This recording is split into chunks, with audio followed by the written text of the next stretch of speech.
ভোটের প্রতিশ্রুতির বাইরে সুন্দরবনের জঙ্গলে প্রতিদিনই চলছে বেঁচে থাকার আসল নির্বাচন। এখানে ভোটের হাওয়া ফিকে পেটের তাগিদে প্রাণ হাতে সুন্দরবনের জঙ্গলে মধু সংগ্রহে পুরুষদের সঙ্গে মহিলাদের লড়াই।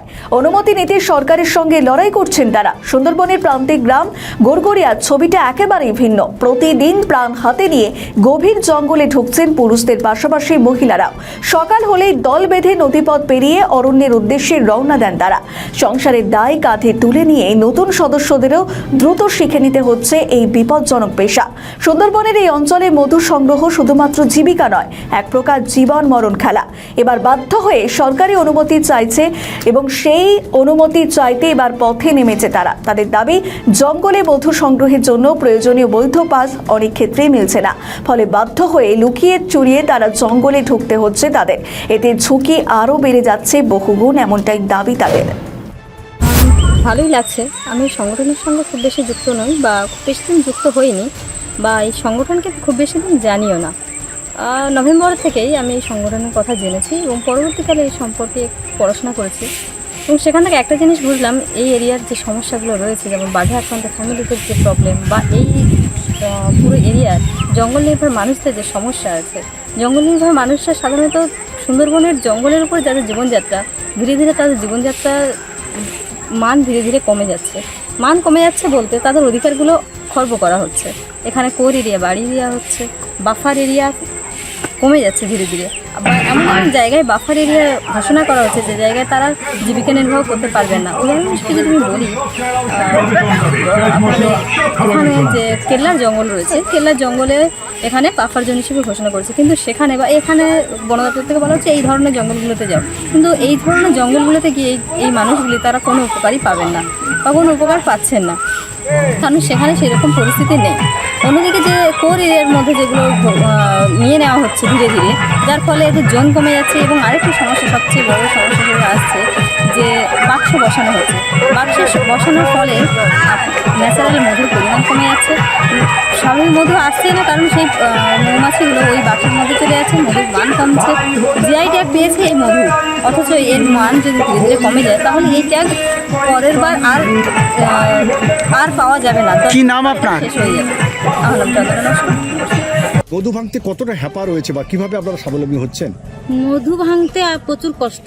মধু খুঁজতে হয়, মানে অনেকটা জঙ্গল গলে গলে গলে গলে ওর পোকার টান ধরে ধরে ও যেতে হয়। পোকার টান ধরে ধরে গেলে যেখানে পোকা পড়ছে ওখানে বাসা আছে নাকি, এবারে ওখানে গিয়ে গাছে উঠে দেখতে হবে। তো ওখানে একটা বাসা ধারে গেলে একটা বড়ে তৈরি করতে হবে, মানে বগড়া পিছেকে কেটে ওকে বড়ে মতন তৈরি করতে হবে। তৈরি করে এবারে ধোঁয়া দিতে হবে। ধোঁয়াটা দিলে পোকা কিছু সরে যায়। তারপরে গাছে উঠে একজন নিচে হাঁড়ি ধরে থাকবে আর উপরে একজন উঠে মধু কাটবে, কেটে তারপরে হাঁড়িতে ফেলতে হবে। জীবনে রিস্ক আছে? হ্যাঁ, প্রচুর আছে। মানে বাঘে খাবে কি খাবে, তখন আর ওদিকে বাঘের দিকে লক্ষ্য থাকে না। অনেকে এই মধু ভাঙতে গেলে বাঘে খায়, ধরে নিয়ে যায়, তবু যেতে হয়, কষ্টেতে যেতে হয়। মধুটা প্রচুর গাছের উপরে থাকে। মধু কোথায় বিক্রি করেন? মধু ফরেস্টারে নেয়, আমরা পাশ কেটে যাই, ফরেস্টারে দেয়, তারা ন্যায্য মূল্য যেরকম হবে সেরকম। আপনার নাম? সুমিত্রা মান্না। জঙ্গলে প্রতিনিয়ত আপনারা তো আতঙ্কগ্রস্ত হয়ে জঙ্গলে যাচ্ছে, তা সত্ত্বেও এই জঙ্গলে যাচ্ছেন কেন? পেটের জ্বালায় যাচ্ছি, আমাদের জীবিকা তো এরই উপরে নির্ভর। পেটের জ্বালা হলে কি করবো, বাল বাচ্চা কি করে পালবো, এই করেই আমাদের নির্ভর, এর উপরেই সব কিছু। এই তো আপনার পাশে বাড়ি একটা ছেলে বাঘে চোখ নষ্ট করে দিল। দিয়েছে ওরা এরকমই, যদি এখনো সরকার কোনো তদন্ত নিচ্ছে না, তবু আছে, ভিক্ষা করে হোক যাই হোক এই করে খাচ্ছে। কি করে হলো এরকম?